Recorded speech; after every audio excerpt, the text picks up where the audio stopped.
Hey guys, I'm Eric from Brain and Body Health, and as always, I'm here to share with you some research on what's going on in the world of brain and body research. The last few of these that I've done have been all about musculoskeletal issues. So neck pain, low back pain have been the main two. This one I wanted to talk more about brain health, which is why Brain and Body Health is the name of the clinic, because your brain, surprise, surprise, is pretty important. So this is looking at the relationship between systemic inflammation in your body and what it does to your brain down the track.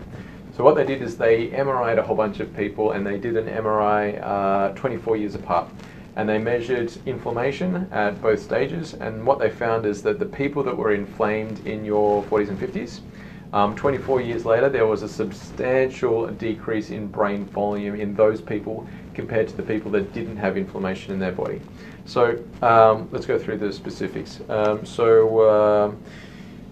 Each standard deviation increase in midlife inflammation score was associated with a 110 millimeter cube smaller hippocampal area, so that's your memory, and a 519 millimeter cube smaller occipital lobe. Jesus.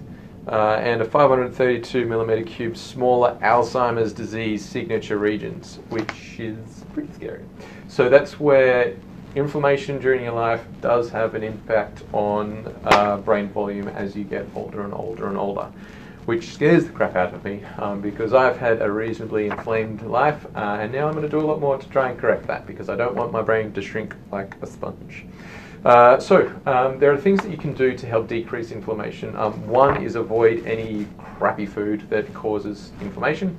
Keep an eye out for some of these that we're going to do on healthy eating, but we all know what to do to eat healthy.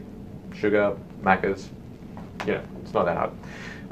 Now, there are some other things that you can do to decrease inflammation in your body. Turmeric and curcumin are really good, it's the same thing, is a really good supplement that you can take to decrease inflammation. There are some research studies that have been done on it that have shown that it's super effective. It's also one that you can take buckets of without any negative consequences. It's one that I've forgotten to take for a while, but I'm now going to start taking again. Turmeric, curcumin, you can get it from health food shops pretty much everywhere. Other good ones, vitamin D has been shown to have some good impact on inflammation. And then there are things that you can do to stimulate your vagal nerve. So your vagus nerve is your longest cranial nerve, pretty much connects your brain to your guts and everything else. So what they found is that if we can activate and stimulate your vagus nerve, there is a anti-inflammatory property with that. So with your stress reflexes, you basically got stress, your sympathetic nervous system, and then your parasympathetic, which is chill out and relax. So the more we can do to stimulate your vagal nerve, the less stress has an impact and less inflammation that we've got. So there are some things that we can do to stimulate vagal nerve.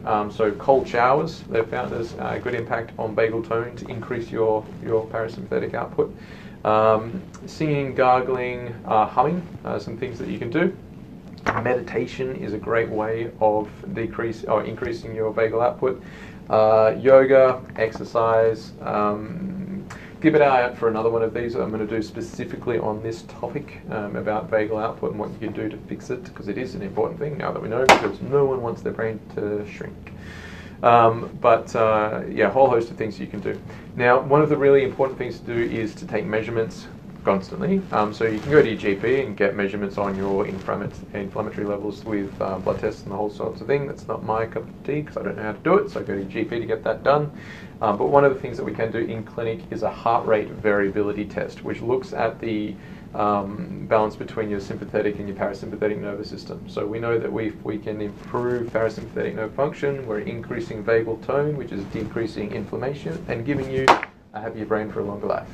What we can do in clinic is a heart rate variability test, and then based on that test we can develop some tailored breathing patterns and a few other things that we can look at to stimulate your vagal nerve.